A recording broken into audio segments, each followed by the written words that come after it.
See, what happens is this. Let me explain this, Wendy. And again, I'm not saying there was no back injury. I'm not saying that there's some phony procedure going on. They say it's legit. I believe them. What I'm saying is this. You miss all these games. You get traded to Brooklyn.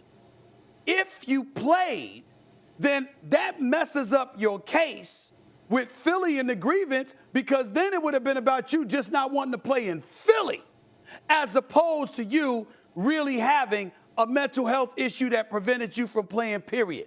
So when that came into question, then we heard about the back. Wendy, correct me if I'm wrong. Did you hear anything about a back before he got to Brooklyn? I didn't hear anything about a back. Did you hear anything about a back? No, and a fair question has to be asked. I assume that his physical was passed. You know, yes. The Nets, had they seen an injury here that would have been severe enough to need surgery, you'd wonder if they would want to go back to Philly, unless, there's some missing parts of this that we don't quite understand. And he did have a back injury 2 years ago, right before the pandemic. He got shut down. So we knew that there was a back issue, but there's a lot of uncertainty. Also, if the back issue was bothering him last fall, you would think that they would bring that up. So I'm not sure about the timeline, but it certainly is head scratching.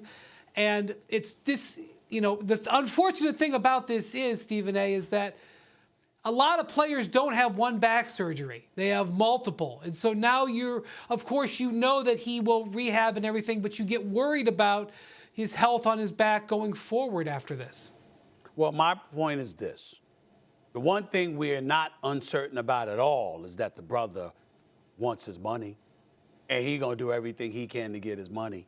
We know that about him, okay? So let's get that out of the way. Number two, we're absolutely certain that he has no qualms about expecting his money, even though he didn't play 1 second of basketball. That's number two. Number three, we know that owners, for the next collective bargaining agreement that's coming up, they're going to use him as an example to highlight how these players, some of them, not most, not all, not nearly most of them, 95% of the league don't have this issue. But there's a few stars who have not prioritized playing.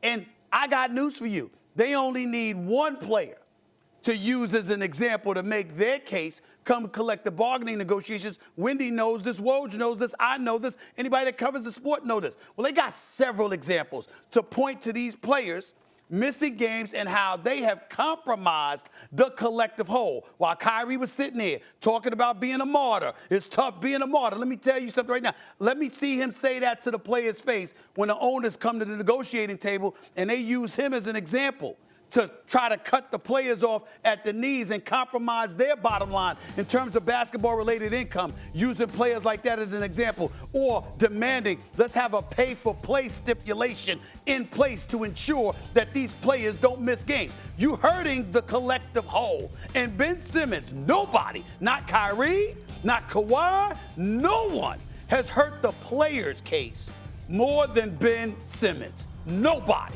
And so that is the reality of the situation that cannot be ignored. I'm not going to question the legitimacy of the back injury. If it's a back injury, if it's back surgery, that's fine. But I know this, we didn't hear anything about a back when you refused to play in Philly.